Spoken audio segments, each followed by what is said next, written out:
देखिए विषय ये है कि 25 साल में मात्र 8 परीक्षा हुआ है और 8 बार परीक्षा होने के बाद इस बार जो विज्ञापन जारी हुआ है 29 जनवरी 2026 को, उसमें 1 अगस्त 2026 दिया है। मतलब 29 जनवरी 2026 को विज्ञापन जारी होता है और उम्र सीमा छूट सीधे देता है 1 अगस्त 2026। राज्य सरकार की मनमानी देखिए, राज्य सरकार के जो ब्यूरोक्रेट्स है उनकी मनमानी देखिए, आयोग की मनमानी देखिए, कैसे मनमानी ये लोग कर रहे हैं। हम लोग का मूल मांग ये है कि पिछले 25 साल में 8 एग्जाम दिए और पिछले बार 1 अगस्त 2017 दिए हैं, 1 अगस्त 2018 उम्र सीमा में छूट किया जाए।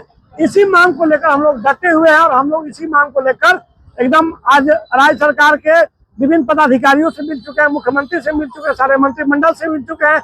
आज हम लोग जो कृषि मंत्री है शिल्पी नेहा तिर्की, उनसे मिल चुके हैं। हमारी बात सुनने को लेकर कोई तैयार नहीं है। अब हम लोग लास्ट में आयोग के समझ विकल्प है। आयोग के अध्यक्ष महोदय एकदम मन नहीं चाहते हैं कि ये उम्र सीमा में छूट मिले। अगर उम्र सीमा में छूट नहीं मिलेगा, 4 दिन समय बचा है, 15 तारीख को यहाँ पर हम लोग फिर से जेपीएससी घेरने का काम करेंगे, क्योंकि अब हमारी बात राज्य सरकार अब तक नहीं सुन रही है। हम दो दिन राज्य सरकार को समय दे रहे हैं। हमारी अगर विषय पर अगर वो नहीं संज्ञान लेती है तो हम लोग 14 तारीख को हम लोग फिर से जेपीएससी घेराव करने का काम करेंगे।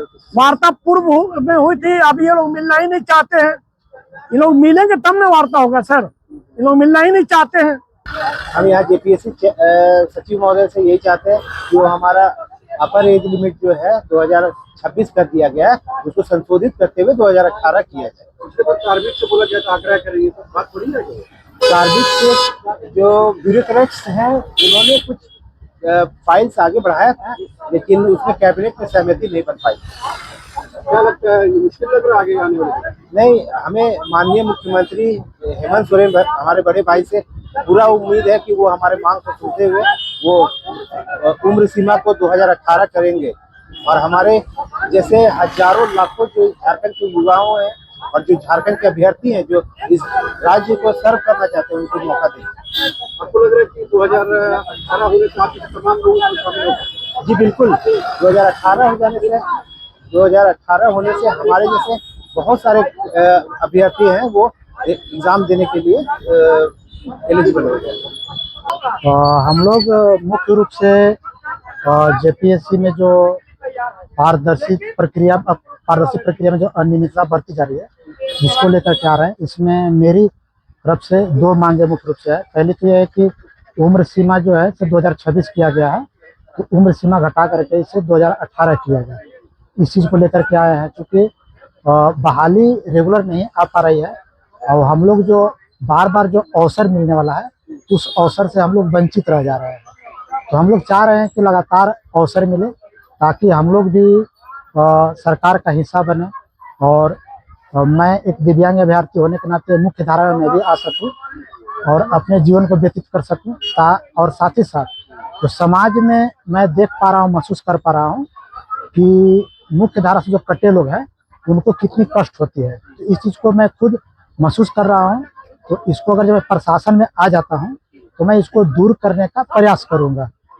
और सरकार सहयोग कर रही है, आयोग सहयोग नहीं, सरकार सहयोग कर रही है, लेकिन मैं इसका एक मेरी दूसरी मांग ये है, मैं आपको बताना चाहूँगा कि जो 11 to 13 जेपीएससी में है, आपको पता होगा कि उसमें 10 जो दिव्यांग का सीट था उसमें दिव्यांग को भर्ती न करके अदर कैटेगरी वालों को भर्ती कर दिया गया।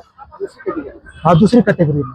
और हम लोग को एक तरह से हक मार दिया गया है, एक तरह से बोला जाए कि पूरी तरह से हक मार दिया गया, यानी प्रक्रिया में हम लोग इसको अनियमितता कहेंगे। तो मैं ये चाहूँगा कि हम लोग को हक ना मारा जाए और दिव्यांग कैटेगरी का तो हक मिलना ही चाहिए हम लोग का। अब मान लीजिए दिव्यांग कैटेगरी का भी हक मार दिया जाए तो हम लोग कहाँ जाएंगे? हम लोग सरकार के पास ही आएंगे।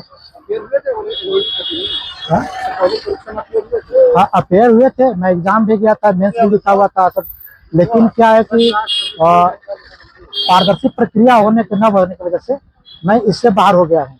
एक चीज मैं और आपको याद दिलाना चाहूँगा कि अभी जेएसएससी सीजीएल का रिजल्ट आया हुआ है, उसकी आप देखिए एक नोटिफिकेशन में 2000 सीट में लगभग 82 सीट दिव्यांग का था, लेकिन जब फाइनल रिजल्ट आया उसमें दिव्यांग का कहीं मेंशन ही नहीं है। कि दिव्यांग कैंडिडेट कितने का बहाली हुई है, जबकि सिर्फ जनरल का, ओबीसी का, एसटी का, एसी का बहाली है।